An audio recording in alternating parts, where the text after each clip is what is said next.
I'm on that good cushion alcohol. Hey, I got some bitches I can call. hey. I don't know what I do when I I don't drop. know what I would do without I'm y'all. on To the the damn damn ball. ball. Yeah, long Long as as my my bitch love me. yeah, Yeah, yeah. yeah. Hey, I'm No, that telling you. was a time.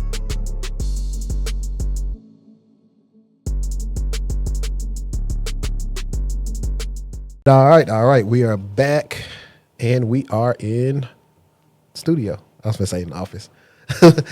Last week we had some technical Let's just difficulties. leave it where it's I should at. have called it. I'm echoing. That's what the name of the episode should have been. No, for real. Because we probably spent about 15 minutes trying to fix the echo. We spend more than that. The echo, please, Yeah. please. But nah, episode 217, man, we had a lot of interesting topics to talk about as we have on the board. And I think the first, back in the day, what you got, like, remember DOL in school? DOL. It was like daily oral language. You would start like your language class off with that back in the day. Did y'all do that? Give me an example. It would have like, it would just be a language problem or something that you guys would have to do. Like, hey, fix the sentence or something. Like, it'd be like 5 minutes. It's not long. Oh yeah, yeah. Little Speaking of, warm up. That's what they call this. Little warm up activity. yeah, Yeah. speaking of, there's this woman that I follow on TikTok. She's like older black woman. She's probably like late 40s, early 50s. But she is English language arts teacher, and she does great work. Some of the stuff she teaches, I forget about when it comes to writing and where your commas and semicolons and stuff go, and your hyphens and all that stuff. But I forget her name. But somebody, if you're watching this, you probably know who I'm talking about. Well, for this, we're going to call this DOC, Daily Oral Cyber. And I want to start off with a contentious talk we had. Well, not we, but that was happening on X. What I miss, child? What's the T?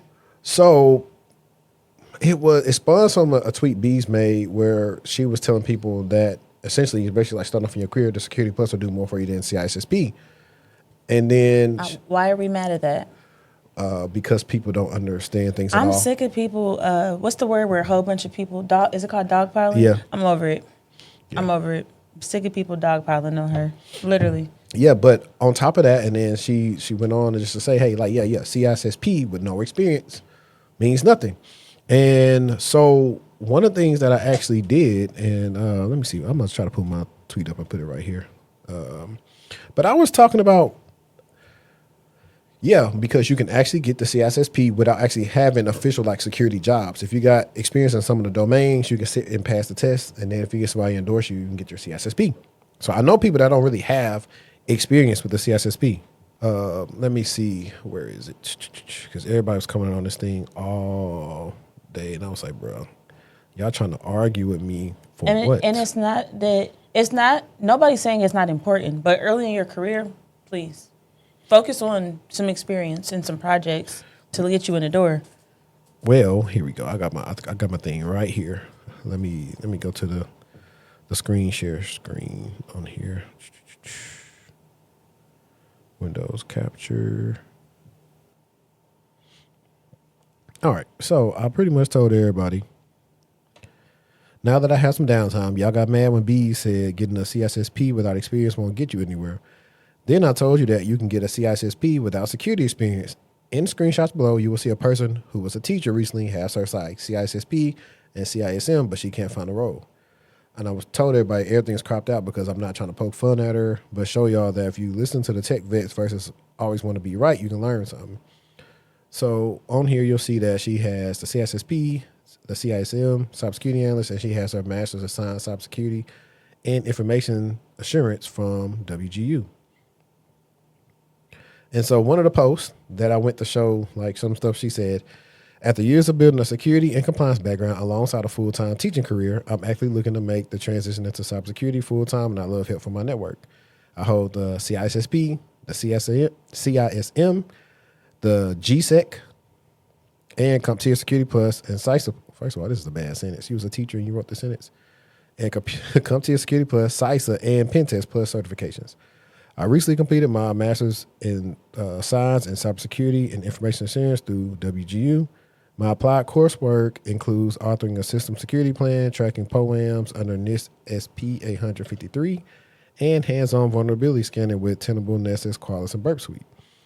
My professional background includes assessing risk on technology changes, maintaining audit-ready compliance, documentation, and briefing leadership stakeholders regularly. Plus, earlier internal audit and asset control experience where daily, quarterly audits protected sensitive PII and regulated documents.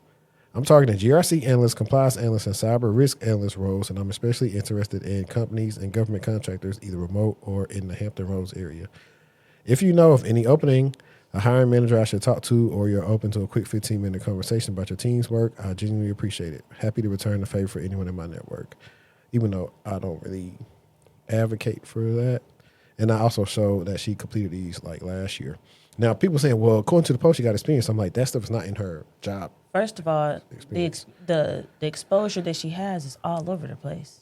It's not in one particular niched area. It's all over the place. Yeah, that's why she's trying to go compliance route. But the other thing was that doesn't show up as her work history. She said professional history outside of being a teacher. Mm-hmm. And I know who this is because I might still follow her on TikTok. I know she was out here for a minute. And I remember I wasn't even coming at her the wrong way, but I was like, I was looking at her content. I knew she was a teacher. I said, hey, how are you teaching people how to get security plus stuff like that? What's your background? I mean, granted, you are a teacher, so you know how to do that type of stuff. But I was like, y'all be teaching stuff, but y'all don't really have no practical experience.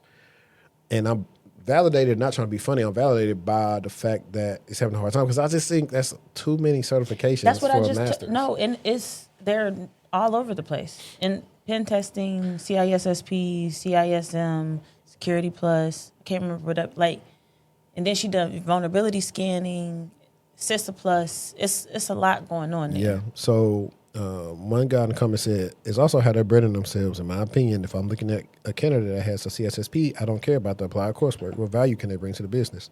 And I said, blame the school they went to. Some guy commented and said, you're kind of proving the opposite point here. She never said she has certs with no experience. She already has professional experience doing risk assessments, compliance, documentation, yada. That's literally GRC. You're misrepresenting what she said. And I said, that's not present anywhere on her work experience. I also used to follow a redacted person on TikTok. They literally just got in the game. And another guy, I think he'd been in there for a while, he said, the whole cyber industry is going through a major shift. Credentials and experience aside, the market is like a bad sci-fi TV movie with earthquakes, tornadoes, and tsunamis all the time. People with 20 plus years are finding it hard to navigate this market. And I said the people with 20 plus years experience don't have competitive skills, and they got complacent, and this is a different job market. Ate them up. I mean, I'm not mad at what she said. I'm not mad at it at all. It's irrelevant and not of value to you if you don't have any experience to back it up. And the whole point of you getting it is because you have the experience and the exposure to back up going to get it. And now you're saying I can go lead. You know what I mean? Facts. And one guy said, as someone who has interviewed and hired a lot of people, CISSP without experience becomes apparent very quickly in the interview process. Also, there's a ton of GRC folks without technical background being replaced with SEC analysts who actually understand the technology, that part. Somebody actually had a good point. They said, I feel like she had better luck finding a role. She doesn't mention her master's or CISSP, not going to lie. And I agree, because when you're overqualified and you're trying to apply to those... I forgot about the master's. Yeah, that's a lot. Entry-level roles, it's going to be tough for people to want to, because they're already judging you, kind of. And I think in schools, when she should have did... And I think that is like when you got those remote-first schools and you don't have a... Like, that's why I think remote... It depends on how prestigious the university is. But let's say, for instance, like, at least you were remote. But if you wanted to, you could have went to Irvin. Yeah, for sure. And you knew that they had a presence in the area for people to get hired. Yeah. See, when you are at a school that's primarily remote and you're not there to the school, there's nowhere you can directly go to say where their presence is unless you go move to the area where that school is. I think the school is based in Utah. I did enough resumes for WGU. I think it's like Mill Creek, Utah or something. So if you're not finna move there, now you're competing with everybody else. And of course, you can go look at the alumni, but the caveat about most WGU alumni is they were already working in the field when they went back to WGU. Mm-hmm. So that's the tough part. I would advise her, and I may even send this to her. I hope she don't take it the wrong way. I probably would advise her to remove some of the certs, especially from the resume.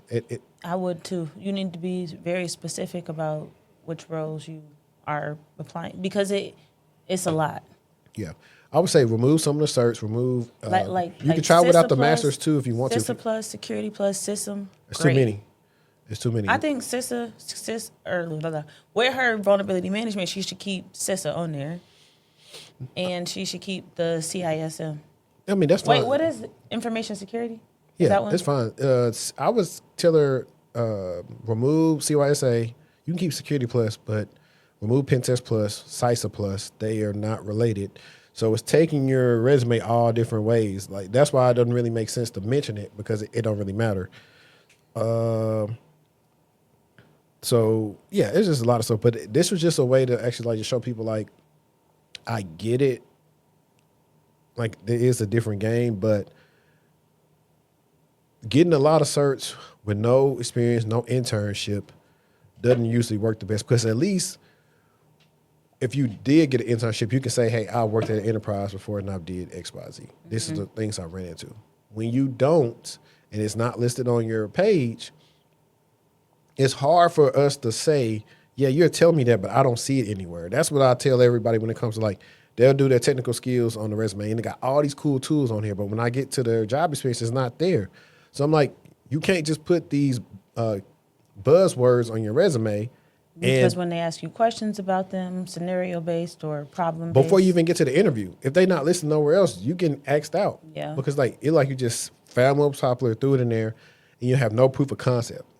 And then like I also say with your projects and stuff sometimes, a lot of times with those projects, they are only done once. They're done in the coursework or the lab. It's just a lot of different stuff that people are doing because they're listening to like too many different people. And you just got to listen to me. But I'm just saying all in all that it wouldn't hurt y'all to listen to the people who've been here doing it. That's all I would say. Yeah. That's all I would say. You got anything else to add? Nope. Okay. Cool deal. But let's see what we got for today's conversation real quick. Let me go bring these lower thirds up real quick. Where's our topic at? Oh, actually, I got it. Hit out. Where we at? Here we go. All right. So, a couple of funny things we had today. A man uses ChatGPT to rob a bank. Employers are using your personal data to lowball you. Bachelor degrees don't get you a job. Walmart adding Apple and Google Pay to the stores. How many jobs should you apply to? And then some of the other stuff we have is LockBit hit U.S. Bank, Career Liars, how many job applications should you apply to? And a dude pretty much was close to getting an offer, but got to stop because he said pause during the interview. So we got some funny stuff. Please don't aggravate me today with that pause, please. Mm-hmm. Please. Move that lighter. What would you like me to chat about? Whatever your first article is, or whatever. I think it's the U.S. Bank scenario. Okay. Hold on, let me get to it. All right. So, U.S. Bank and LockBit. This is a unverified claim. So the ransomware gang, LockBit, we've talked about them time and time again over the last couple of years, posted U.S. Bank, one of America's largest banks, on its dark web leak site with a countdown clock set to expire September 4th. This is a claim, not a confirmed breach, but the critical detail is that LockBit did not post a data sample. No sample basically means no proof of what, if anything, was actually taken.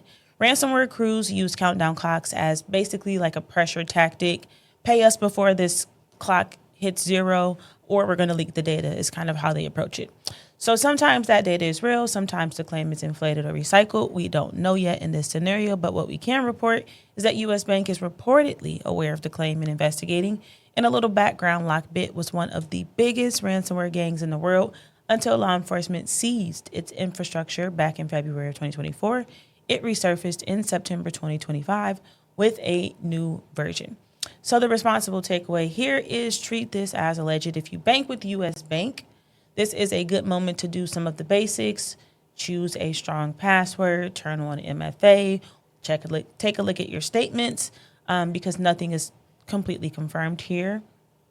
But just practicing good hygiene as we allow this situation to develop and unfold right before us. These ransom, or not even ransomware, these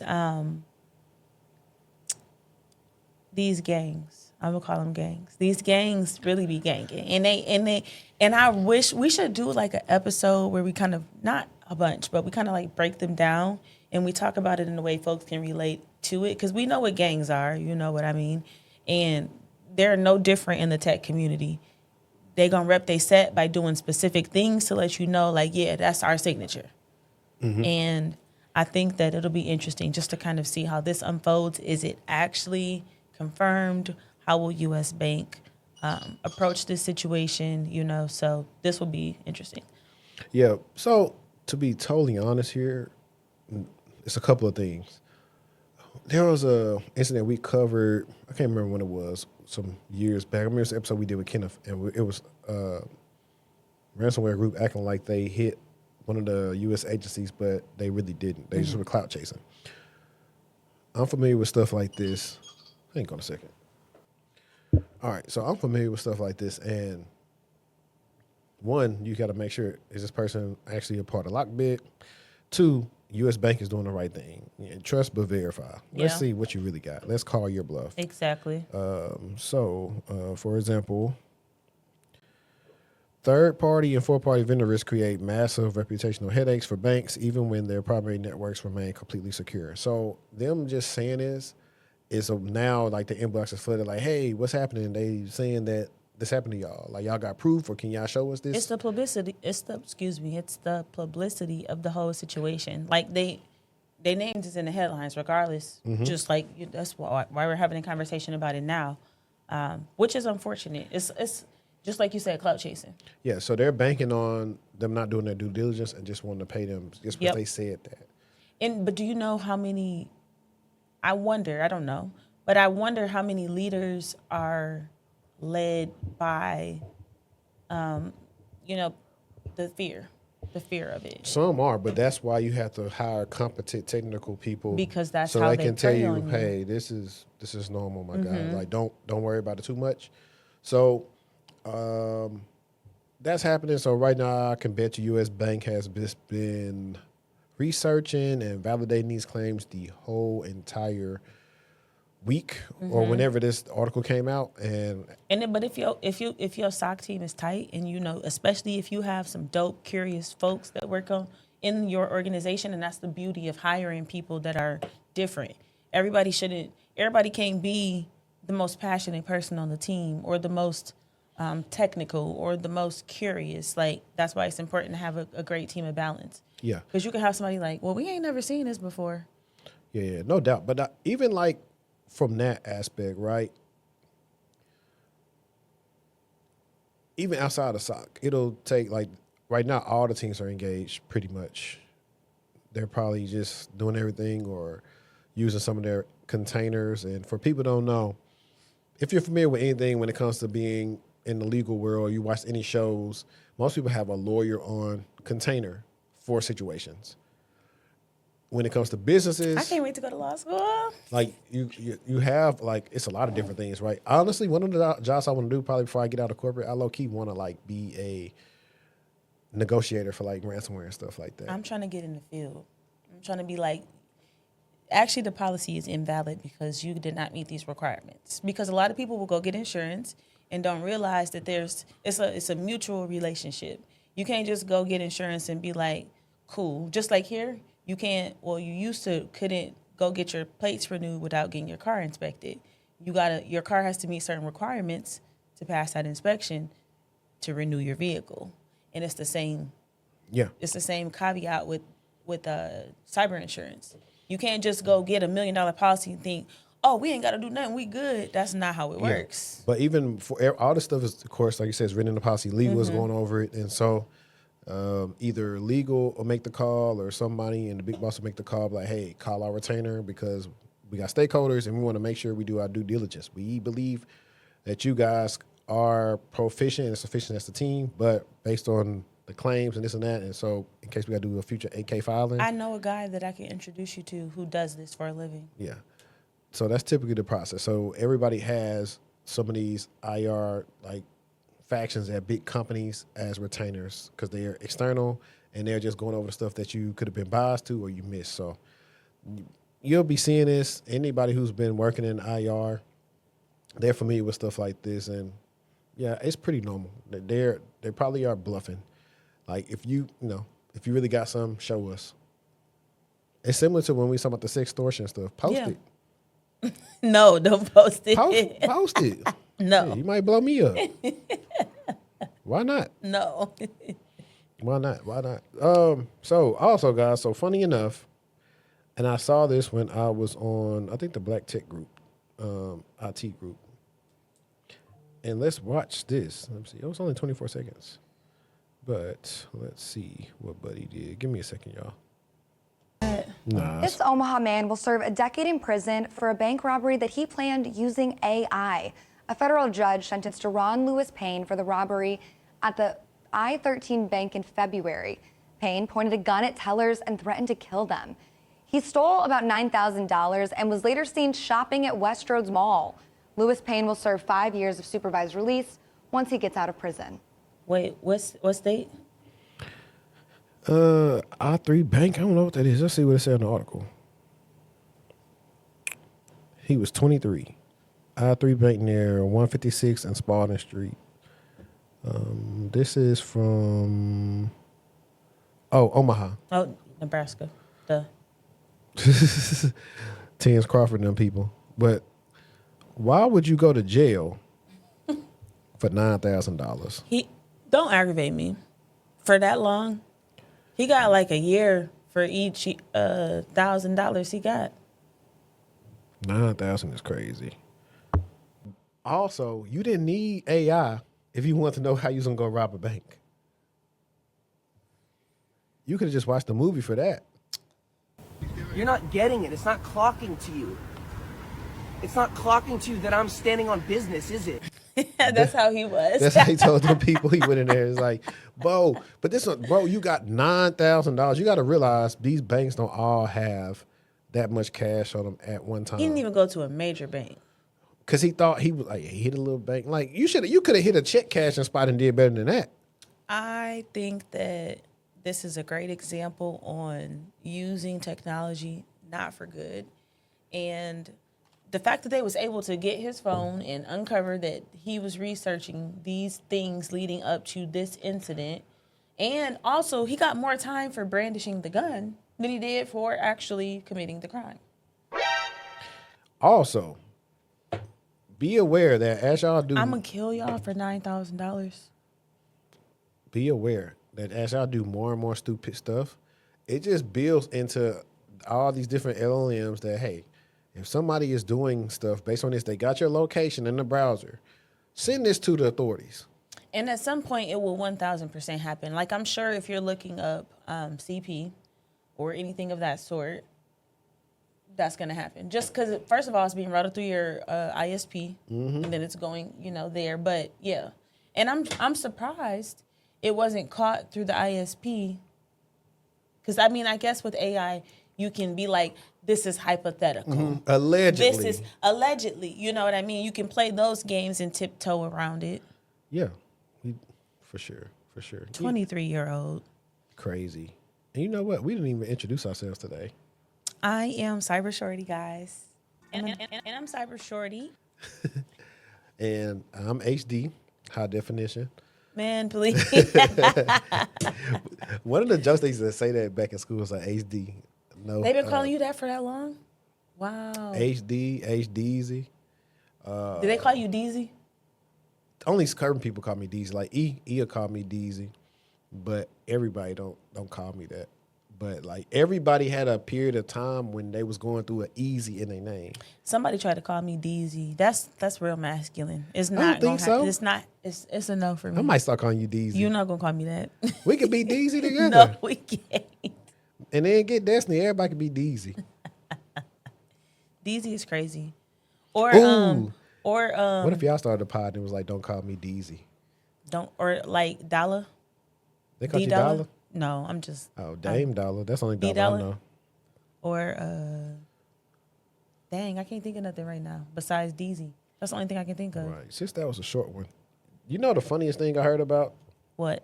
when T-Mobile cut the line? Bye. I put that on my list. I saw that on Twitter first.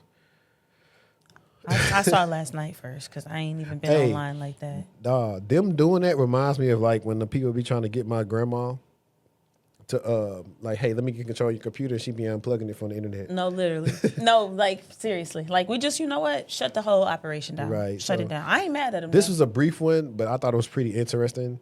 It has to do with Salt Typhoon, but let me go here. Let me get this hold on real quick. So,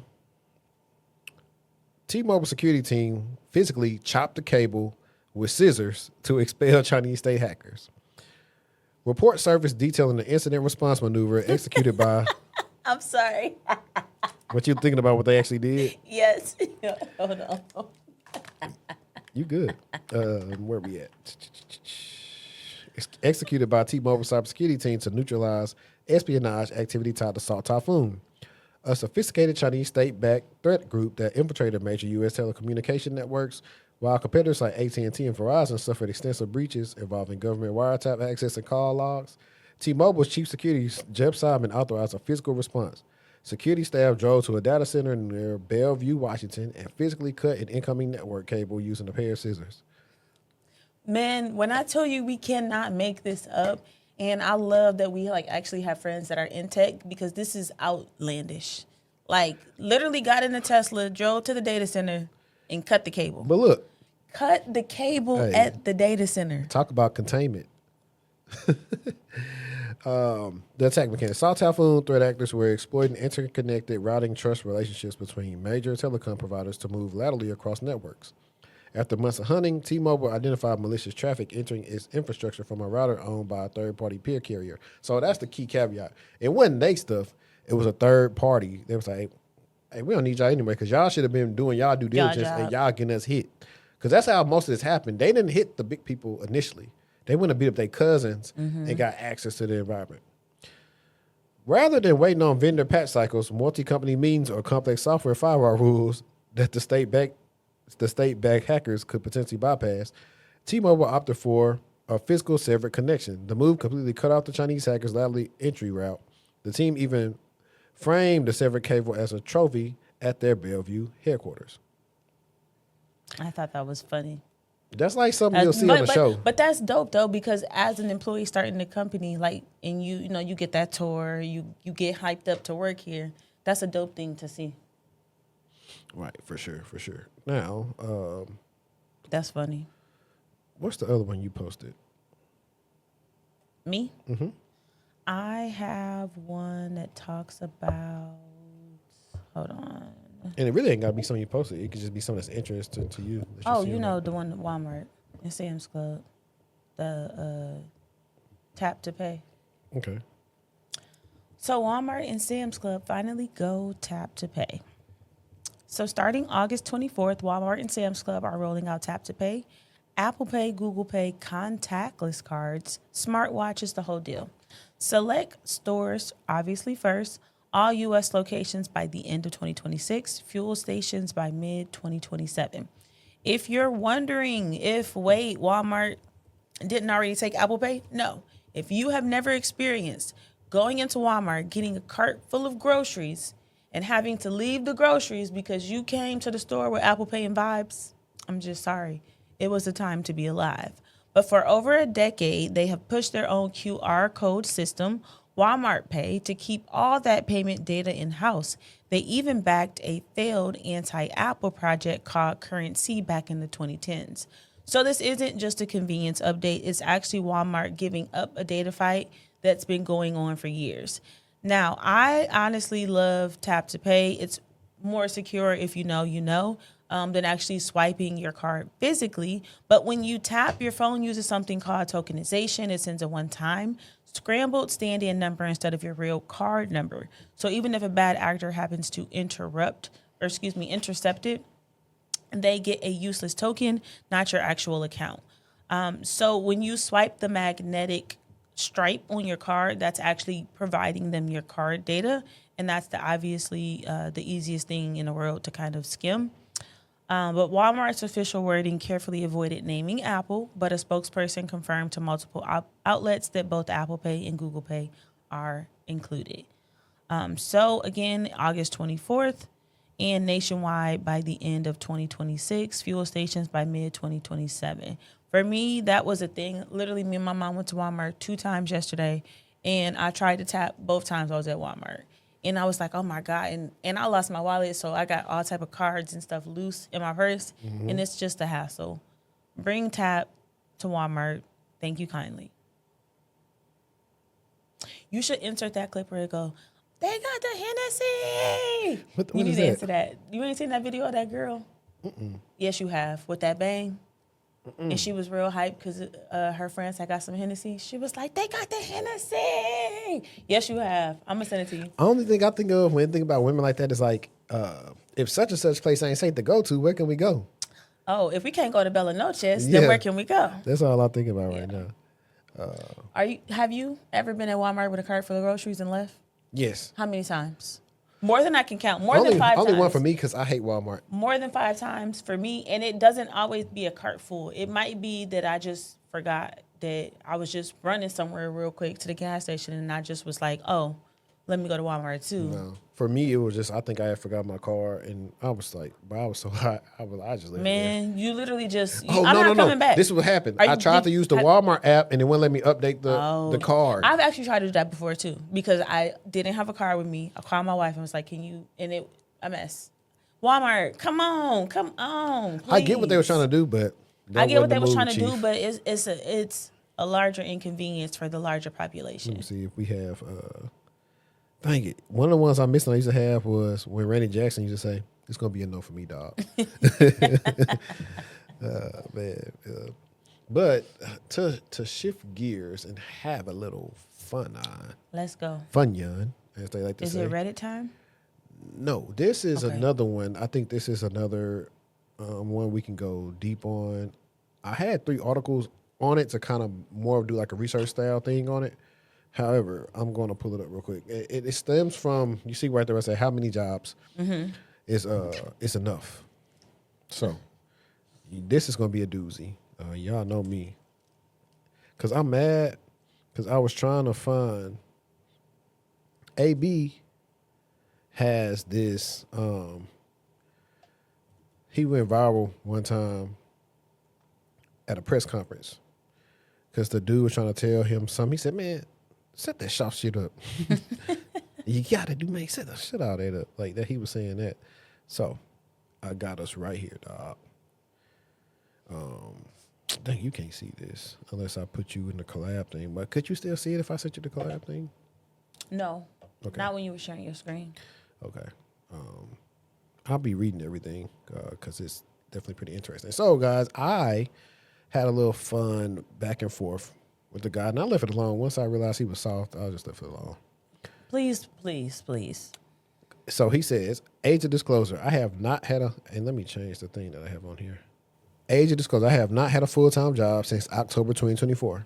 Since that time, I've only secured a part-time executive role that has been a little more stressful than relieving. But we are grateful. After submitting 124 applications since October 2024, I have a tracker.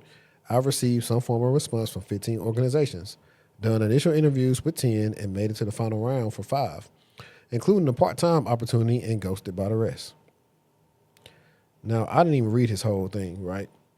After the first one, I just said, hey, 124 in 2 years isn't enough apps. 124 apps in 2 years? Yeah. Bye. That's not even enough for... Bye. He said, right, says you got it. I said, in 2018, I did over 100 in a couple of months, and even that was light. Don't mean to be dismissive, but that is not something you should tell people who are doing the best they can. That's what he said? I'm like, dude, you a man. You're not doing the best you can. Exactly. Not just me, anybody. The solution isn't to work harder. I was like, you're a man and you're not doing the best you can if that's all you apply to in 2 years. That's what you said? Yes. Please say it again. You're a man and you're not doing the best you can if that's all you apply to in 2 years. Also, you probably have a bad job search strategy. I noticed because of the many clients I helped get jobs for the last 6 years. Some women came over here saying you're a man to him is so harmful, honestly. Sometimes men are the worst enemy to their brethren. You don't know him, nor do you know the field that he's in. So saying 124 apps in 2 years isn't enough. In honesty, without context and kind of wild, he is also helping to raise 2 children, so he's a father. Very much a man. He came here It's the sounding voice for frustrated. me. It's the voice Because for that pissed me. me off because I stopped. I know what type of person you are. When he said that, I stopped. But this is what I got to say to all y'all. Where my thing at real quick? There we go. How the fuck is you gonna tell me about the shit you ain't never seen, bitch ass nigga? You can miss me with the whole ass shenanigans, my nigga. That's what I want to tell him. I was like, bro, you talking about 2, I got 3. It wasn't even about who's doing what. It was just like, that's not enough. And that can be hurtful to you to hear that that's not enough, but that is truly not enough. But all the women, Because wait, all of those could be bad. I didn't even finish this whole thing. Let me see what else he said. I worked my networks, got an inside scoop on roles, applied for the roles that I would be considered overqualified for. Number one, you shouldn't have applied to stuff you was overqualified for. Tailored my resume without AI. I followed up, sent messages to HR team members, and I've gotten the same response. Now, I'm aware of the recent Stanford University study that has shown how AI has impacted the job market and has segmented many people out of the workforce in almost indefinite way. But I would be dishonest in saying that this response don't sting. For me, It can sting. That's the good thing about it. It can sting. It should sting and have you like, dang, that wasn't enough. right. And that's the beauty of growth. It should sting. It should, because you thought you was doing your big one and someone told you you weren't. But if he wasn't willing to be so soft, we probably could have got somewhere. But I was like, Stop calling him soft, please. it's soft. The fact that you told me is like that ain't how. I don't care whether you got kids, whatever lifestyle. It's soft.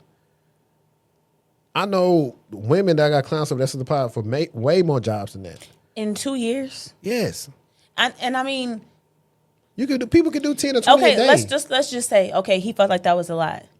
For example, if the feedback was me and I felt like that was a lot, and you was like, that's nothing, I would be like, dang, well, I would have been like, well, what is an acceptable amount for 2 years of being unemployed? I would ask, and then, because that's a genuine question. Because if you tell me 10,000, I'm just throwing a number out. If you say you should have applied for 10,000 jobs in 2 years, that lets me know that I am way off of where I should or could possibly be.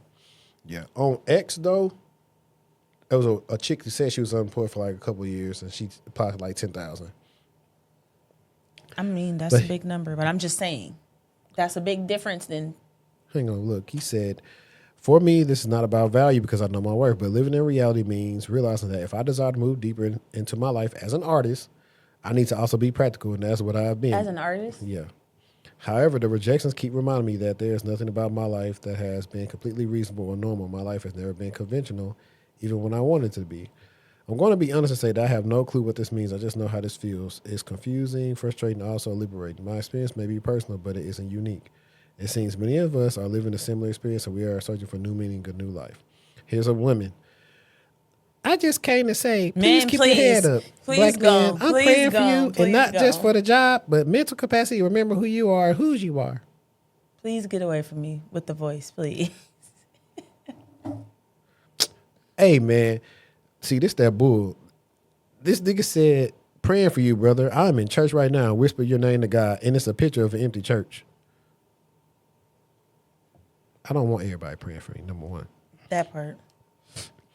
You are doing all you can. That divine role and assignment is coming soon. Continue to stay encouraged, bro. Man gone somewhere. Thank you. Another woman said the same thing I said. In the most respectful way, 124 in 2 years is not enough. Only becoming because it's on trees. You got this, but brother, that's less than one application a day. Even unemployment would disqualify you due to this. Please apply to more, even if you hire someone for $10 on Fiverr or Upwork to do it for you. Respectfully, you only know what I posted. You could have asked other questions. If you are curious about what else has been going on the past 2 years, People really have to learn that social media is only a snapshot of a person's life and what they choose. I to mean, disclose. but you put it in, you put it out as in like I want some feedback, and then weren't happy when you kind of received some of that feedback. And again, it's okay if it does sting, but the sting is it's trying to help you realize like, okay, I need to switch it up. And if it's not been being successful for you, then maybe you do need to switch it up. Yeah, she said, "Well, I was And no, and she said, whatever, she gave a disclaimer before she, in the most respectful way. And I understand what you did, woo, woo, woo. And I think that we have to get past like kind of our egos, and you might hear or learn or understand some things that you're doing that are not working for you. Yeah. So she said, well, I responded to what you posted. You're being sensitive to a response of what you posted. If it was 1,000, I have a question, but it's simply your effort. Maybe not share next time or give a better perspective. Good luck, brother. And yeah, that's the same thing.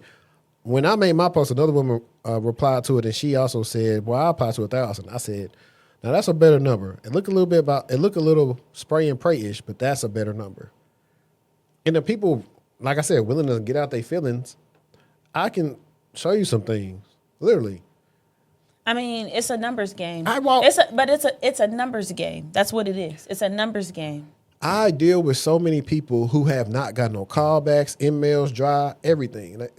And most of the time, it's all bad packaging. They got a bad LinkedIn, bad resume. You could be bad at interviewer. We talked about this before. Yeah. Not that. So now we go from some of these people in the last 90 days have increased their salaries by 30K, almost 30K, and almost 50K. Mm-hmm. And somebody listening to this going to say, how? Because we did the work. I just posted, I helped my client do a salary negotiation. He had 2 offers. One came in for the low ball. It was 80 G's. And then they was talking about, we'll move you to 85 in January if you hitting your KPIs. And I was like, man, that's low, bro. Because the role was low, more of a tier 3, like SOC analyst role. I said, that's super low. The average was 110 to something. So they super low. And we tried to negotiate for that. They didn't want to budge. And then when it came to EY came in, I think, at 85. I said, they came at 85. We can get some more. Wrote up a good negotiation script. And I'm probably going to tell people on Monday or something like that if they want that script to join my mailing list. But he was able to get them just base. I think we went from 85 to 96K. And then I think, got his bonus and stuff. So his comp is probably going to be 6-figure comp. Mm-hmm. And so he's went from making currently $68,000 that he about to be making 96. Hey, let's go. That's one. I can't say what I want to say, but you know what I'm going to say. Yeah, but before we got together, I was like, okay, dude, you're right here, and you're trying to get right there, and you're super close. You're just doing some stuff you don't know how to do that. And it was a simple stuff. I would tell everybody, hey, if you applying to jobs and if your strategy ain't working, it's time to change up the strategy, point blank, period. Whether that involves bringing in a career coach, practicing your interview skills, practicing answering questions, interviewing. You're right. But here's the thing. You can practice it, but even AI be biased towards some of your answers sometimes. Mm-hmm. It'll take a person in whatever field or something that you're trying to get into a level up in to say, I don't know about that one. That didn't seem competent enough. Mm-hmm. You're a little shaky. So that's what we did. We prepped. I can show everybody the prep, everything that we did, and that's the level of work it took to get there. And I know people right now that's trying to do it on their own and trying to be doing a cheap way out, and it ain't working for them. It's not. And the money that you pay ain't just a one-time thing. That same money going to help you in the next role. Mm-hmm. So now his next role, he probably going to go from 96 to 150 or something like that. And he said, man, you know what? That was well-spent money I spent a year ago or 2 years ago. That's typically how it works.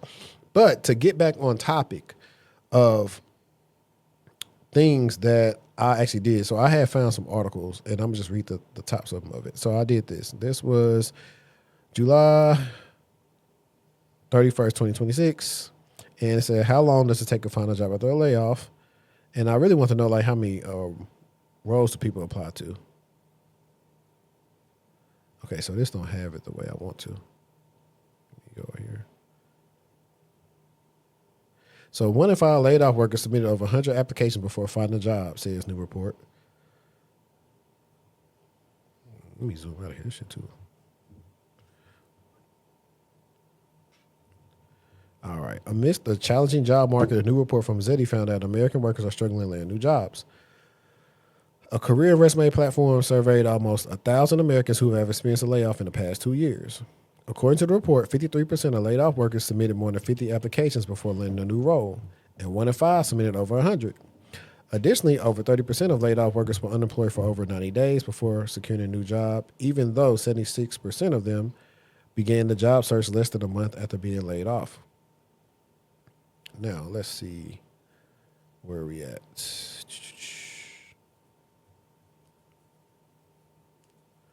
They talking about a whole bunch of stuff I don't care about. Because I have some numbers in my write-up that maybe I should just go to real quick. Let me see.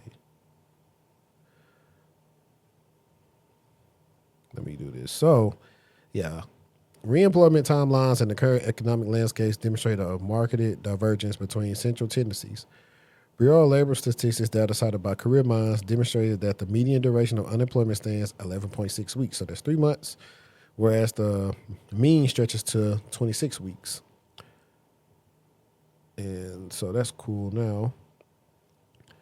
Application volume. So the friction inherent in candidates processing has forced a significant escalation in application output. Zeti's empirical research indicates that, we already read this, 53% of laid off workers were required to submit more than 50 apps, with 20% submitting over 100 apps before finding a role.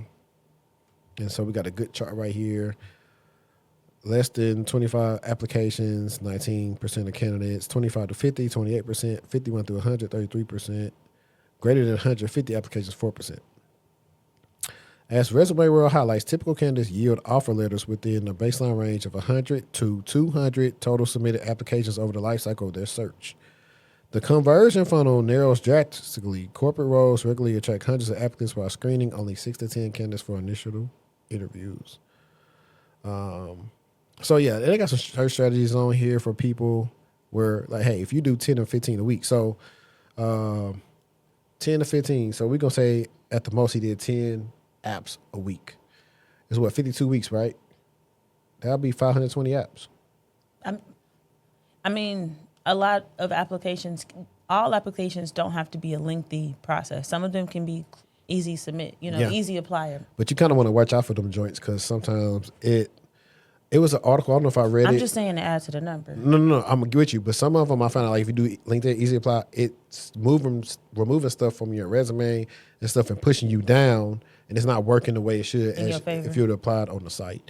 But all in all, I just thought it was like, I got a homie who, when I was talking about earlier about how the job did him down bad, he been applying to like 10 a day. So he been having his interviews come in and everything else. Yeah, so on that. When you frustrated and tired, you be like, let me just do something crazy. And I'm not saying the guy isn't frustrated or tired, but he may just want to kind of revamp and rethink the way he's approaching his current situation.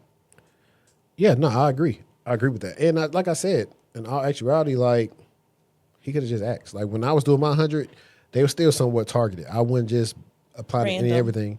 Now, in some instances, though, there were some roles, there was some overlap, but I don't think I was the best fit for them. But I was just applying to all stuff security related that was in the region. Or, at the time, remote wasn't big. So that's another thing, too. Now it's more remote stuff, like, shit, make you an agent. Yeah. And I would have said, well, if that's the case, like, you probably got a skill set where you probably can do something on your own. Like, we could have talked, because he was like, executive boards. I didn't even, because my objective wasn't even to be, well, what type of executive are you? I wasn't even trying to play him. Like, a lot of people, like, do that. I really wasn't. I was like, I just think it's like, okay, cool. You skinned your knee and you still crying over, hey, man, go disinfect it, put some Neosporin on it, put a Band-Aid on it, and get on about your day. I sure was going to ask you about that, Nelly.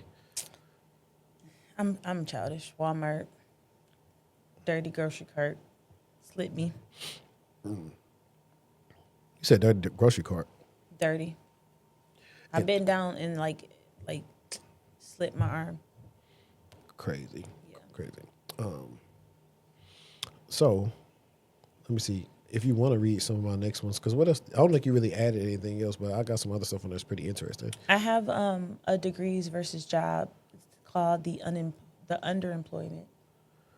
Okay, what's that, Reddit? No. Okay, so let's do this then. I have, so that undergrad degree don't equal a job. They actually come from a TikTok. Oh, well, let's watch TikTok first. Yeah, let's go to the TikTok and then go into that. So, Well, maybe we should read the article first, then listen to the TikTok. it's fine. What's it called? The Underemployment Reality. Okay, go ahead. All right, so the Federal Reserve Bank of New York says that in the first quarter of 2026, 41.5% of recent college grads were working in jobs that don't even require a bachelor's degree. Unemployment for that group sat around 5.7%. Underemployment means you have a job, but it's below what your degree was supposed to unlock. The 2 in 5 recent grads are living that reality right now. Economists have named this cause elite overproduction, a term originally from complexity science Peter Turkin and applied to today's labor market by Lightcast economist Ron Hetrick. It means we're minting more credentialed grads than the economy has degree level chairs to seat them in. Just so we're fair on air, elite overproduction is one economist framing, not settled law, but the underemployment numbers themselves are straight from the feds. The degree used to be the key that opened the door. Now more and more, it's just a table stakes, the thing that gets you to the door. What actually opens it is the proof of skill. So what we've been talking about, a portfolio, a lab, a certification you earned, a project you shipped. And that right there is the entire reason we do and talk about the things that we talk about. We're not just recapping kind of news. We want to help you find the news. Plus, what are the next steps when you get the news? And I think that in this market, it's really important that you can show that you are beating the people who claim that they know. You need to be able to showcase that skill set and not just know anything kind of in particular. So I don't know. I think that this one was kind of important to me because 41.5% of recent grads is a big number. Yeah. I told you I've had plenty of jobs that were not in my field. Yeah. I think I think that it does bear credence in some of the parts what the dude said in the video, but not all. So let me see. Let me make you bigger real quick. I actually got some cool things for cost. Like we have a whole segment we can go through for like everything. An undergrad degree is to get you an education, not to get you a job. And I don't know when we lost that information. I think it's partly because universities push for everybody to go to school because they want to get paid. They want the money. They need your enrollment. But you have to understand, and it's always been like this, undergrad is to get you an education. If you want to get a job, master's degrees will help you get a job. It's not a guarantee because none of this is a guarantee, but it will make you more desirable in the job market, unless the job market is crap like it is now. But in a normal market, you go to school, let's say you went for a marketing degree. Because let's say if you go for a marketing degree now, what job are you going to get when you get out? You're going to get an entry-level position. And it probably won't be in marketing. You'll probably have to start out in sales or another department and then cross over if possible. That's why internships are important, but internships are finite. They're not unlimited opportunity. Everybody just can't get an internship. So that's the issue, is that parents don't instruct their kids of this anymore. That no, undergrad is just to make you a more well-rounded, help you with your critical thinking, help you with your perspective of the world, make you smarter, things like that. But no, if you get a biology degree, then try to go into the job market, you're probably going to be in a call center or something like that. Get a master's degree, that will help you. And while you're in undergrad or in your master's program, try to get an internship or something like that. But usually, universities will say, well, if you didn't get a job, you should have networked more. Who did you network? Did you network with your fellow students and all this other stuff? So they try to put the onus on you. We're part of it. Yeah, I get that. But I think they only do that because they oversell the value of a degree. They oversell what the purpose of a degree is. And it's only to get an education. An undergrad degree is just to make you more educated. It's not a one-to-one transfer of, now that I got this degree, I'm going to be ahead of the curve when it comes to getting the job I want. That's not the case. A master's degree will help, but right now you got tons of people with master's degrees who can't find a job because this job market is the worst it's been in, 60 years probably. But yeah, I think once we make that connection, it'll help us going forward so we don't have these expectations that aren't grounded in how the world really is. And that's important. I'm dead. I think he was arguing different things, if I'm going to be totally honest, right? He was on, like, if you go get, like, he brought up certain degrees that can make his point in. Of course, you ain't going to be doing that with a bachelor's in biology. You already know that before you go in, because you're going to master in biology, then are you going to try to be a medical doctor or whatever, or are you going to try to go be a physical therapist? Those degrees, of course, like, you may not get any work. Not all degrees require you to go get a secondary degree. Right. Yeah. And also, a master's doesn't always, all the time, just make you look better, because you could be overqualified. So the real argument should have been, and let me switch to the thing where I put the lower third for us for. The purpose of the bachelor's is to find you a job, but you need to look at curriculums and programs where the minimum qualifications are for a bachelor's. If you are trying to go to school and major in biology or whatever you want to go get into, then, I mean, for the most part, you're going to be stuck like Chuck. Like you said, things like marketing and everything else. But he's leaving some stuff out with that. Back in the day, you had to, whatever he was doing marketing, you had to go do these internships, all this stuff. But now, it's a little bit different in marketing. But you can go work with a smaller brand or something on Instagram, right? Mm-hmm. And say, hey, look, I'm in school. I don't got no internship right now, but I want to see how I can take you from 1,000 Instagram followers to like 50,000 or something. Are you down for me to help you? It's totally free. I'm just trying to work out something so I have proof of concepts. You got a brand that I want to help you take your sales from, $3,000 a month to 30,000. You can go do these opportunities on your own. Mm-hmm. You don't absolutely need to wait on that. So by the time you go against the next candidate, you have a bachelor's, but you also got experience that you made.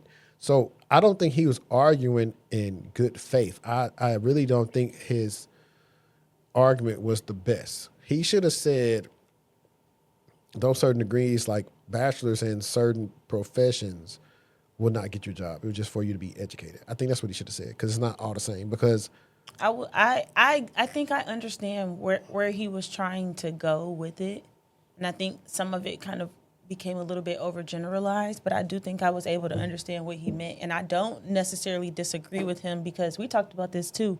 College is just not about going to class and doing homework. Mm-hmm. It's about learning how to deal with conflicts and how to get yourself out of situations and how to have conversations.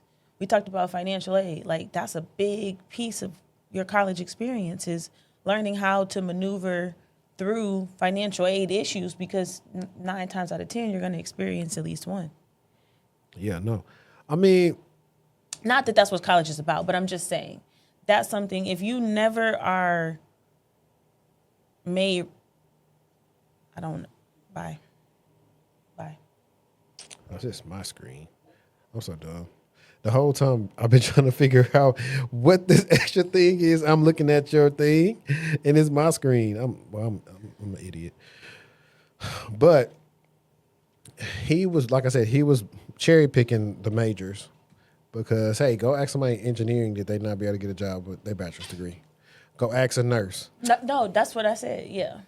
So, I feel like I get what he was trying to say, but all degrees don't require you to go get a secondary degree. There are bachelors that you just can stop there. For sure. And since he said that, let's do this. So there's another one. I'm going to try to read these joints out. It was a video I came across, and it was about like the degrees that make the most money over a 10-year span for people. Mm. So I thought this was very interesting. Let me see where we at.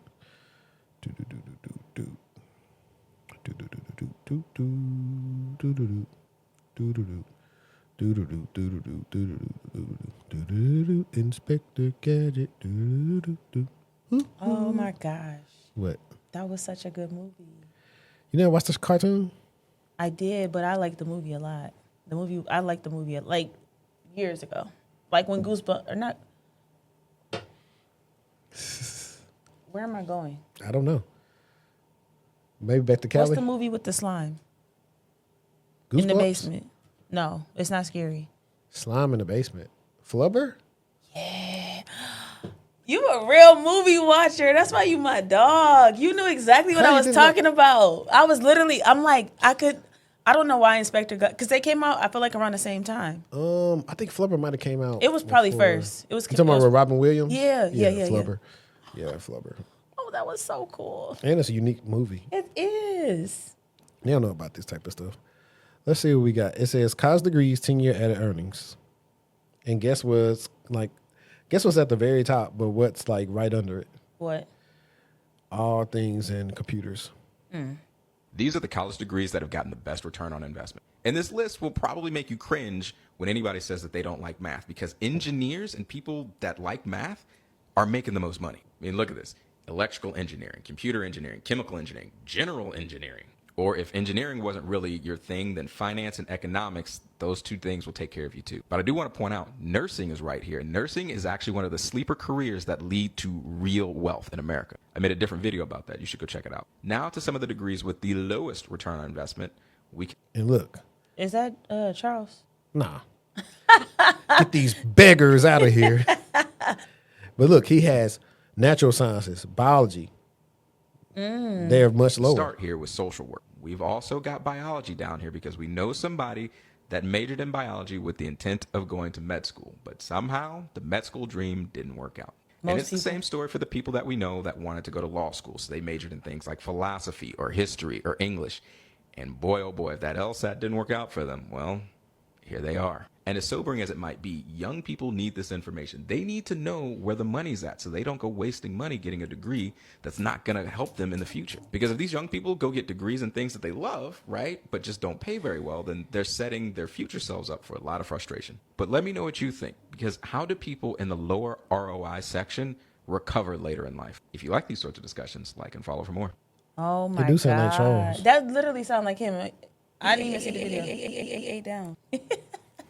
No, but seriously, he really did. He really, really did. And that's why we done talked. I love when we like find things that reiterate the things that we've been talking about, because we said that it's important to not tell your kids what to do as a career, but help them understand where the money makers are. And not money is not everything, but like, yeah, no, you need some money to survive in this economy. Remember the movie you was telling me about earlier about the proposal, whatever. Yes. Now let's flip Indecent it. proposal. College wasn't about you going to find your passion and make money. It was about you going there, picking a major to make money that you can fund your passion later on. And that's what a lot of people who don't have people that went to school, all this other stuff, they not tapped in. Oh, go major. Now, granted, all my people, I love everybody do all type of jobs. If your goal is to truly make a lot of money and have a more so fulfilling life where you can live life on most of your own terms, go find one of the majors that you can do for the cheapest amount that'll have the best ROI. Like you said, I think one of the main reasons why people didn't do law school and med school because of the price. And on top of that, in the time, the investment of your time. And even now with all the new student loan, like caps, a lot of these people that come from the different backgrounds not gonna be able to go to law school and med school because it's expensive.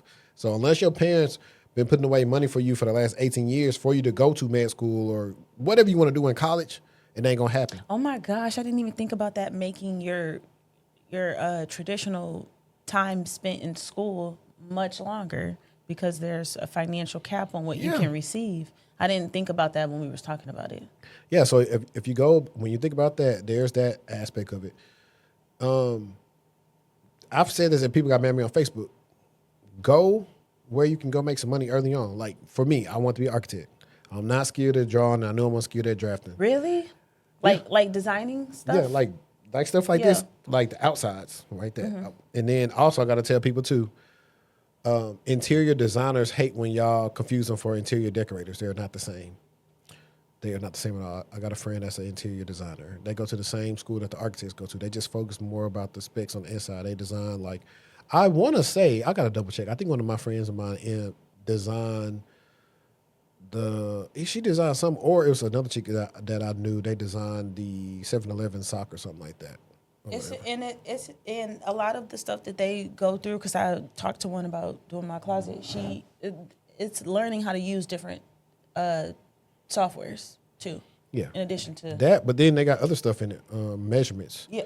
Also bills out. Like, hey, you can't just you got structural engineering. I guess a whole bunch of stuff you can go research and do these things. But I looked at the salary at that time, and it was like, I was gonna start off probably like making 40 G's. And I was just like, bro, these people mine used to live in the studio and all this other stuff. I said, ain't no way possible I'm finna throw away having fun in college to go only make that amount of money. Let me go major in something that's gonna give me the freedom to have fun in college and also go make money afterwards. And that's what I picked.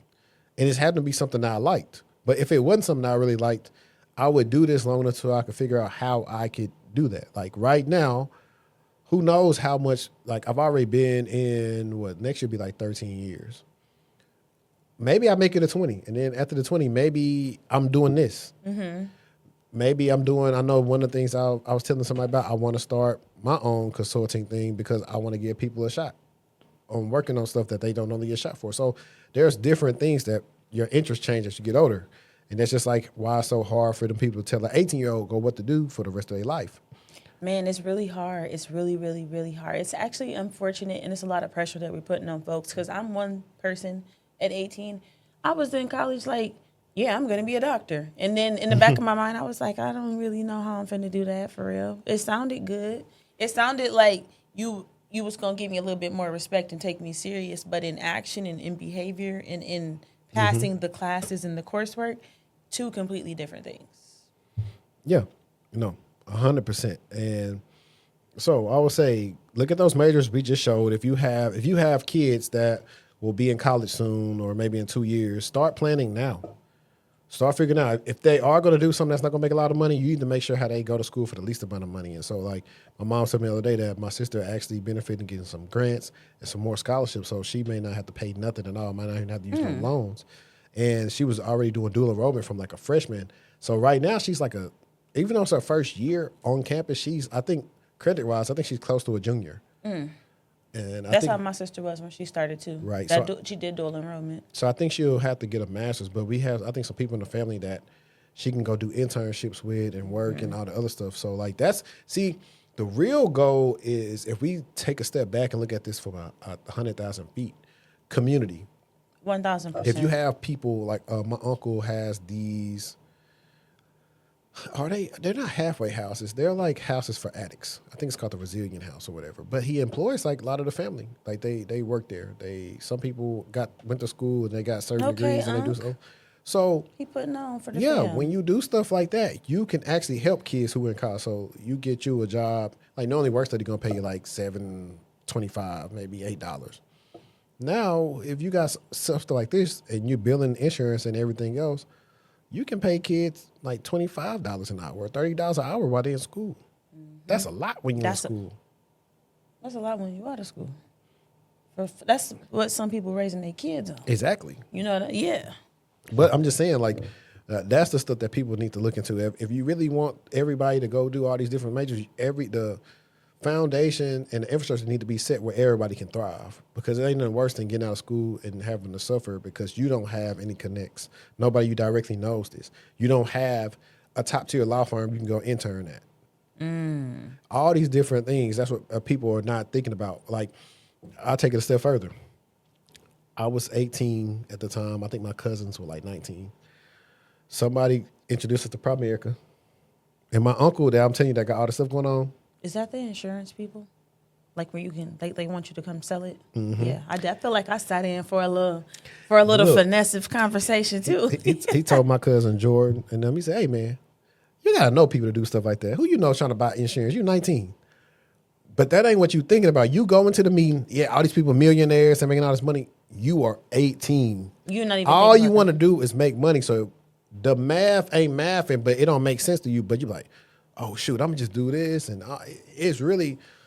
it's crazy, but that's what you think about. But you don't have any connections anyway to sell insurance. That's why you're not gonna be successful at it. Nobody's finna listen to an 18-year-old that was just quoting Lil Wayne lyrics to say, hey, you need to get this annuity right here. Cut the music up. Like a little louder. How to love. I know you was going to that. Actually, it's this older dude. He be reacting to like all the music like we came up off of, and he older than us. He was like, yeah, I wasn't really listening to these dudes out of this, but like the other day he was listening to I'm on that good cushion alcohol. Hey, I got some bitches I can call. Hey, I don't know what I do when I don't know what I would do without y'all. Yeah, Long as mine, the engine line. Yeah. Yeah. Hey. No, that was a time to be alive. But not in all serious though. Go to people that have some outcomes or desirable outcomes that you like. Watch us. Anybody. I have people that message me all the time about like, yo, I tapped into the pod.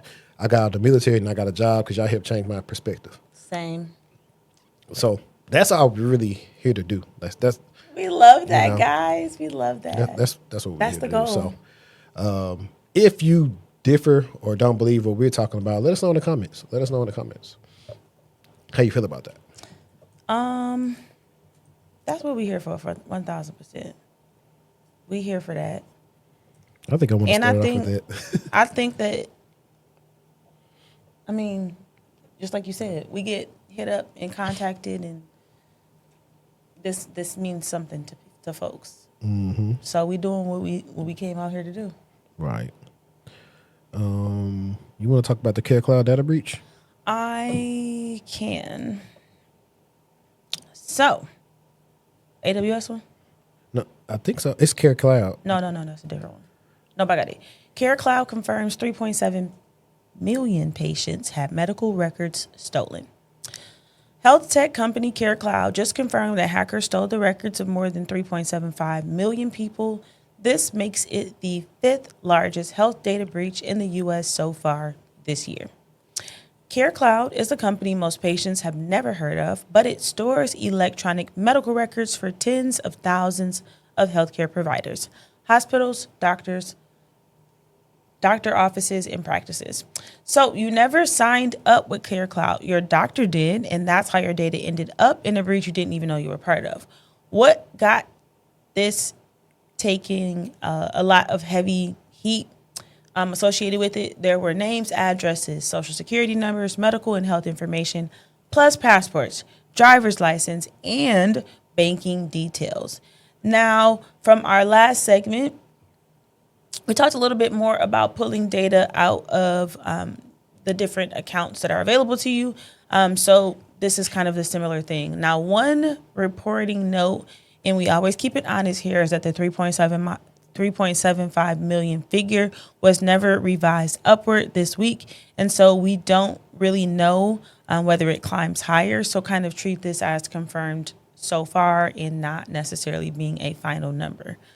They are New Jersey based. CareCloud is. They are an EHR. We talked about working in the healthcare sector a lot and knowing a lot about electronic health records, how to secure them, what official guidance we have to help support organizations who have to secure this type of data. If you're interested, these are the type of things that you should kind of be looking into. But I think 3.75 million starting out, that number is going to be big. I could see about 5, 7, 8, 10. Yeah. Did you talk about the incident timeline? With this one? Yeah. Let's see. March 2026, the breach was disclosed. Attackers had access to a cloud storage environment over 6 days and exfiltrated data from CareCloud's AWS account. Okay, yeah. I think that's it. So I got a little bit of the same stuff, but it's a little bit worded differently. So it says, while CareCloud initially downplayed the breach. Please. While they downplayed the breach as a temporary system disruption that was mitigated within hours, forensic investigations revealed that the attackers maintained undetected access inside CareCloud's AWS cloud environment for 6 days. During this dwell time, hackers systematically extracted 6 S3 storage buckets containing sensitive patient data. Now, 6? Huh? You said 6? S3? Containing sensitive patient data. Okay. No, you said something. No, that was in the environment for 6 days. 6 days. Like you stated. But the funny thing is that, did they see these alerts? Because typically you'll get alerts on like somebody doing something in the S3 bucket that ain't supposed to. 9 times out of 10 to remain access in AWS environment, somebody compromised the account and maybe they created their own account quickly and then they got on the move. You'll see different things. It's pretty much like if you get in the bucket, I'm trying to make the same comparison. Like if you see in the movies when the what's the person called? The thief gets in the house. They get in the house and then they just start going looking for stuff and they pulling everything out the drawers and everything. That's similar to what they start doing. They start doing a lot of things that list. So anybody who's worked in a SOC, or if you think about working in a SOC, you'll see event names that say like list, blah, blah, blah. It's going to have different things that they're trying to list. Now, most of the time in a normal environment, you'll see this and you'll see like it'll either be a service account or a user. 9 times out of 10, that's within what they do for their role. It's nothing crazy.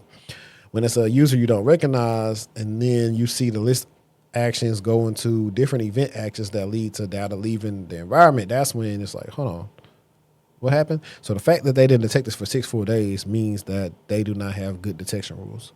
And a lot of companies don't. So I just want to bring that in because a lot of times when I do the interviews with the people and I'm asking about stuff like this, they don't know how to answer it because sometimes they just don't have AWS experience. They don't have Azure experience. And so one of my advices that I give them is, hey, go look up these type of breaches. And sometimes people have write-ups on what that look like. And so now, yeah, you may not have dealt with it, but if you read them over and over again, you can talk to us like, hey, I haven't specifically dealt with this, but from my research and some of the stuff I did in my lab environments, this is what I'll do or this is what I'll look for. That'll be good enough for somebody because one, you kind of answer 2 questions. How do you stay current with news? And 2, to go to the next step on like your remediation and containment options. So it's interesting. I hate that they are going through that. And I'll say this, a lot of times from my experience, the people that's probably doing detections or work there probably told these people, hey, we need to put these rules in, and they were just worried about making the money. So now you're going to make the security team look bad the whole time they told y'all this was going to happen. Because it's not an if, it's a when. Say it again. As Cam Newton said, brother. What other funny one did I have? Not funny. I wanted to talk about the Snykloader with Teams. Because it's always new. It's funny. I think the reason why so many threat actors are trying to utilize Teams for this is simply for the fact that it's on so many systems now. You want to raise yours up? So? I seen it went low. You good? Okay. So, security researchers at Expel identified a modular malware family dubbed Snykloader, actively distributed through sophisticated Microsoft Teams phishing campaigns. Posing as corporate IT help desk technicians, threat actors message employees directly on Teams, tricking them into installing, as usual, a malicious .msi installer disguised as a PowerShell cleaner, utility hosted on a legitimate Microsoft Azure infrastructure. Let me see. I want to see if this article actually got any pictures of like what this stuff looks like. I think people have been finding that helpful when we do that.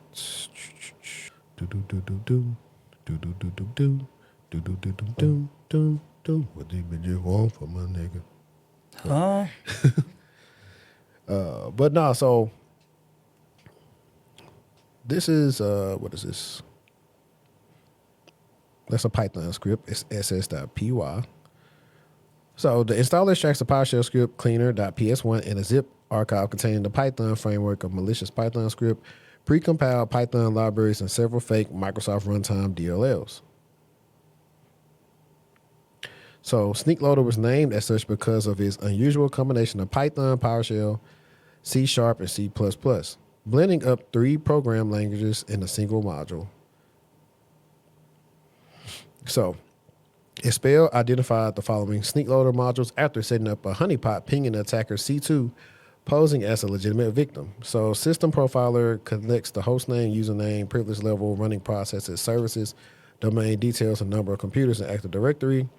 The persistent module creates a randomly named scheduled task that launches Snykloader at user logon and daily at 10 a.m., so it's scheduled for that time. Phish Locker displays a convincing fake Windows lock screen to capture the user's login password, which is, what's it, Marcus Hutchins posted something like that the other day. It was like a malware. It might be the same thing, but it literally looked like a Windows lock screen, and people were falling for it. Traffic redirector creates a reverse proxy that lets attackers reach internal network services or route internal traffic through the infected computer. There's an interactive shell rat, which is a remote access Trojan, allows attackers to remotely execute PowerShell commands in there, receive output, stream master VNC, streams to victim's desktop, enables remote mouse and keyboard of active sessions, which is a lot of times when you would see VNC on like certain alerts, you be like, hey, y'all got to take that out because we don't use VNC. People abuse VNC and it can happen to y'all. Reports which malware modules and associated threads are currently running. So here's that task that is scheduled at 10 a.m. This is actually cool. I'm glad I actually switched to this for this very reason. And here's the fake Windows lock screen. That's crazy. You want to see it? I don't know if you could peek. Hold on, I'm stuck.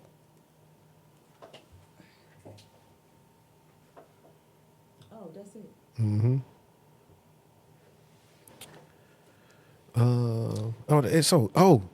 I'm reading the article that Hutchins wrote. Okay. Because Hutchins says that based on Snykloader's focus on measuring Active Directory environment size, it's likely that it's used in ransomware operations. Yeah, so that's the end of it. That's crazy that I was talking about, because I follow him and he puts a lot of stuff on there. So a lot of times when I'm telling y'all to follow the right people, like, of course, you're probably not going to talk to Marcus Hutchins all the time one-on-one when it comes to being on LinkedIn with him. However, for the simple fact that he's always posting stuff like this, I just thought it was pretty cool and interesting to talk about. And there's another way of telling your end users, hey, we're not going to send y'all nothing to install over the network. Yeah. So don't try it. Yeah, at all.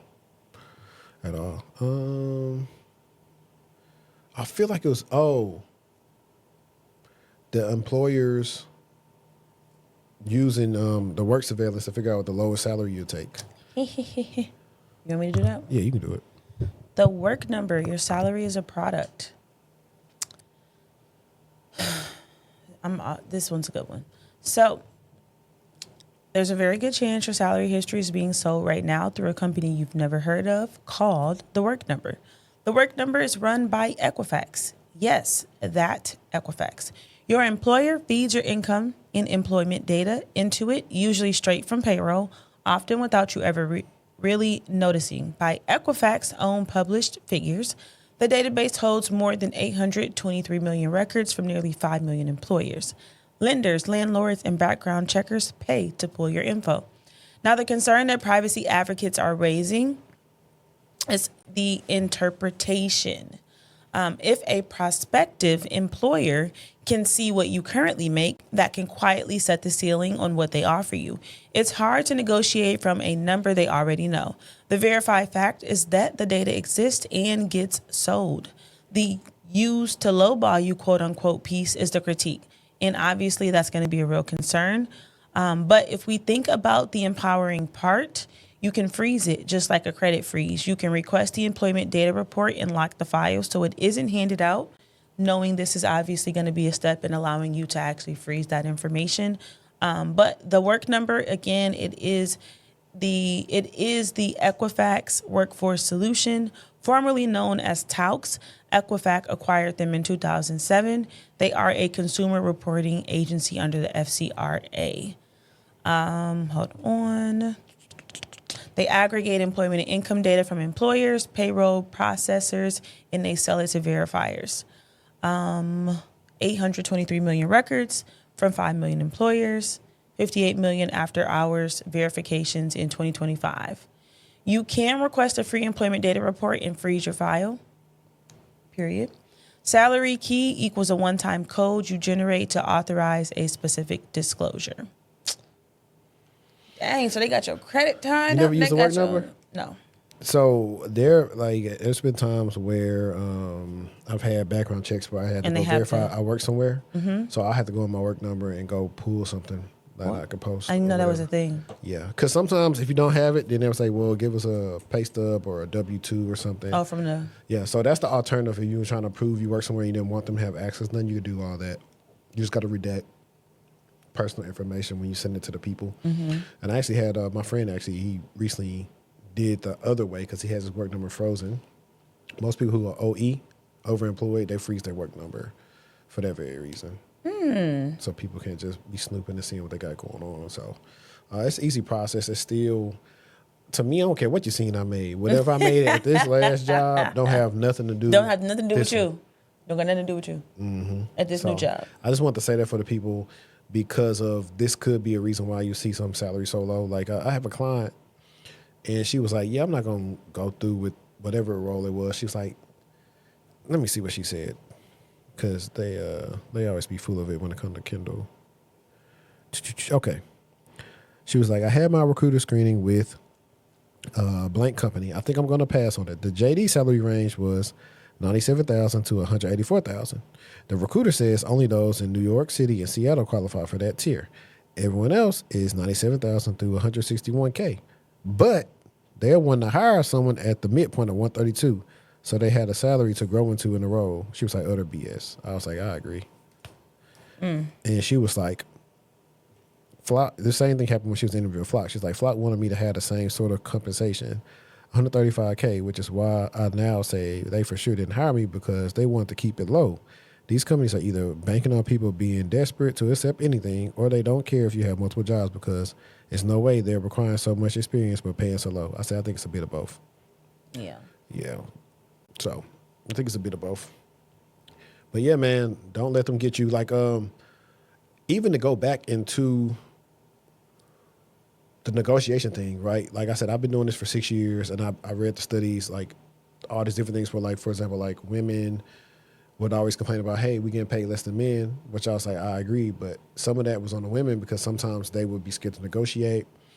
They wouldn't take like what's theirs. And even in the instance with me talking about a client, he's not a woman, but he had never negotiated before. So he was overcomplicating the situation. He was like, hey, so to try to get more money from these people, should I tell them my offer is worth this? I said, no, because if they pull your bluff and say, send us the offer, you're going to be asked out. Yeah. I was like, don't do that. I was like, clearly, these people have provided a range on the job. We just found it. We're going to keep it to, matter of fact, I could read what we said. So people, if they hear, they finna get a treat. This is all in my thing what I made for him.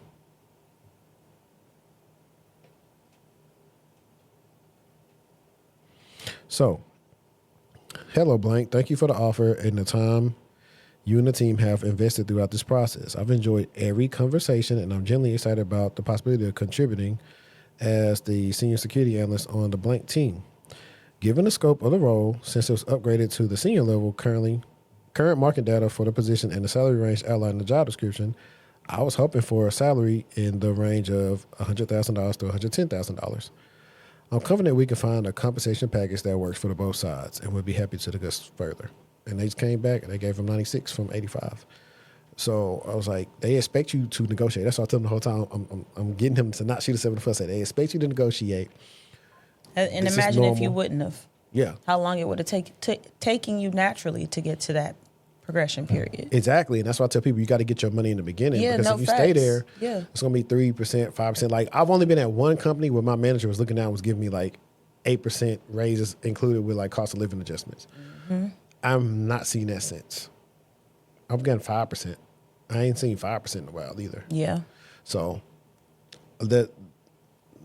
they bank on your ignorance. You have to expand your network. You have to find friends that can help you out to let you know, hey, I know people over here is getting paid X, Y, Z.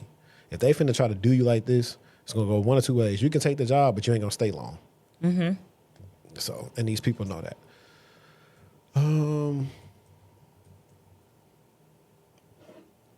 Do you have some Reddits on your thing? I know I got a section that says like quick rants. And so that'll make me go to the the threads I had. It's the it could be real quick. I don't even think I'm gonna pull this one up. And so the guy said, working in recruiting and staffing, you get all the tea. Just witnessed a dude immediately get turned down for a regional sales manager role because he said pause, when the hiring manager asked if he would be able to figure out how to milk BLB for extra in this company. Hiring manager literally ended the call with no further questions or comments. Y'all dudes got to grow up, man. There's a time and place, and Paul stopped being funny 15 years ago, for real. My dear brother's saying... Wait. I thought he was saying pause because he was reading something from ChatGPT. Nah. Wait. Rewind the story. He was like, pause. I don't know what a B.O.B. is, but I'm assuming it's something that has to do with sales or something. Please. I need y'all to be more aware how that joke lands in adult conversations. Yeah.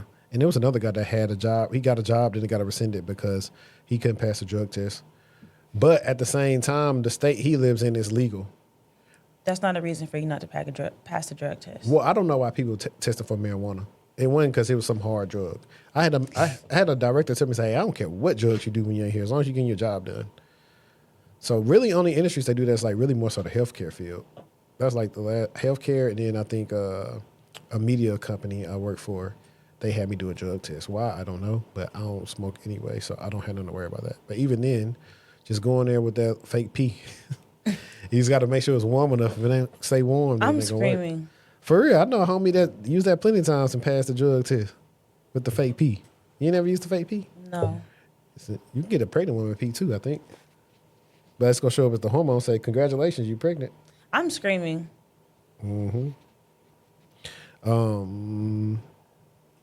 That was a quick rant. And let me see what else we have. I don't know if you wanted to get into any of your Reddits. Because I only got like 2 videos left for the most part. I'm not going to do the AWS thing. All right, this one is a good one that I liked. It showed some just good vulnerability. It says, today I effed up big. Okay. I just want to vent out that this is my biggest F up in my career. I totally forgot an instruction relating to a particularly high severity case. And as I understand, that effed up the whole line. I'm in SOC, by the way. So now I'm waiting for any news if I still have a job in the coming days. Sorry, but I can't disclose any details related to the incident. For all those who had experienced this, I really need your words and what will happen next in my career. Is this career ending? Someone said if you forgot an instruction, chances are others could too.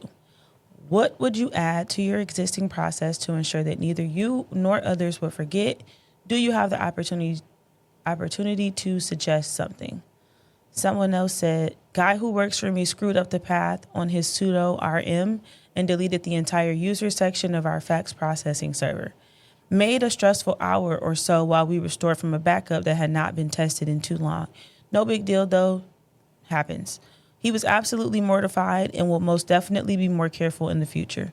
Someone said we all done it, it'll be all right. Better to keep the employee who will never make that mistake again than hire someone new who will. We all make mistakes. If they're not looking for a reason to fire you, you'll be okay. And I just I'm not reading all the comments, so I was just reading a few. But I thought it was because you do come out, especially fresh and new, not in the know. That's the best way I'll put it. You come out not in the know, and there will be some things that you will do that will not be reflective of the best person that you may be, or maybe even the skill set that you have. And so I think that it is important that you also extend yourself grace, and that you're also being careful and you understand the risks that are associated with the things that you're doing as an admin, the risk associated with running commands. What is sudo? What does sudo RM? Like, I think that it's important that you understand truly the severity of some of the different tools and tasks that you'll be completing in these roles so that you can be more mindful about what you're doing. I don't think that people just wake up like, I'm just going to make this big mistake. It's just things do happen, but you also need to be aware of the risks that are presented in the roles that you're doing. For sure. And to be quite honest, this is one of the great stories he can say for interviews. Tell me about the time you messed up. Exactly. Literally, you can talk about it. I mean, I've had some times I messed up where technically it wasn't even a security thing, but it was something on my end where I wasn't thorough enough, where I kind of made my leadership look bad because I didn't thoroughly make sure what I reported was accurate. It was almost a one-to-one, but it wasn't a one-to-one. So, things happen. Yeah, people do it. But at the end of the day, that's also why they only let certain users do certain things for that very reason. And if you get a job and they're like, it's okay to make mistakes and mess up, that's a blessing. And that's a great space for you to be able to grow and thrive. Yeah, nah, for real, no doubt, no doubt. I don't think I had any of those. I can just go back to our reaction scene and then get what we needed. It was like two of them. This chick, she quit her job. Or actually, you know what? Let's do this one first. I think this was cooler.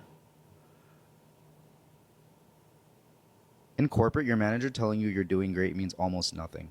What matters is that you understand what it takes to get to the next level and that you have a clear path and you have feedback from your manager on exactly what you need to accomplish to get to the next level. It doesn't matter if it takes a year, 2 years, 3 years, but you need clear understanding of what that looks like because that will impact everything you do. But any feedback that's just telling you that you're doing great without real concrete feedback, things that are difficult to hear maybe that you need to hear, then that's probably a waste of your time. And the sad part is most people just assume that everything is going great because they're not hearing any negative feedback and that they're probably going to go up for promo and they really don't have to vouch for themselves. And that is a very common mistake that I've noticed and something that I had to learn myself.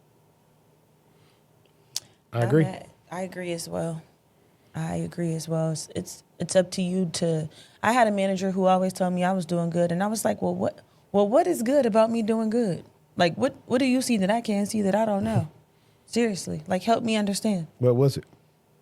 She started being able to pull from like different reports that I couldn't see and was like, oh, well, according to blank, blank, blank, or based on where you're at in the org and others that are near you, you're here, so things like that. But just hearing you're doing good is not helpful for you. Yeah. To advocate for yourself. Yeah, and that is why, like, you have your one-on-ones, you have your goal settings, are you reading your goals? I had to modify some of mine. Yeah. So, it is what it is, but hopefully y'all definitely take that in because that's how people say, I feel like I was doing good, and something happened, you get laid off. It's like, you probably wasn't doing that good. And they probably not, like, I always tell people all the time, it's like, you'll run into good managers, and then you just run people that's just managers, where the just managers ain't going to look out for you in the way that you think they would, versus the good managers like, hey, you need to do this or do that because it's going to tie into you getting a promotion, getting a raise, getting your bonus. Yep. I got to have something to show my people I report to of what you're doing and, why are we paying you so much? And once you get that, that's going to be like, hey, you don't have to tell me I'm doing good. I knocked these out, whatever projects I had. I started this, led this initiative, did this, and this. I know I'm doing good based off what I'm completing. And shoot, if you have a idea, throw it in Jira. Yep. Throw it in Jira. And I'm CyberShortieee. And this last one is it's funny because it's something that Tavion actually stitched, but we can go through the full one, and I'm gonna talk about what he was talking about on his video. I quit my 6-figure career as a software engineer after 3 years because it was basically destroying my mental health. It got so bad to the point where I had to take medical leave because I was constantly having panic attacks at work. I honestly thought that I was going to be a software engineer until I retired, and this is what I was going to do, and this was my purpose and my plan. In this season, I realized that for me to become who I wanted to become, I was going to have to let go of the career that I worked so hard for. And that was a hard realization for me. Me finally making the decision to start over has completely changed my life. In 3 months, I went from being chronically depressed to now my mental health is doing the best that it has ever been. Today is my first day in my new career. I am so excited, but I'm also so nervous because this is the first time in years. I know it ain't no such thing as a preseason NBA experience. Y'all wish me good luck on my first day.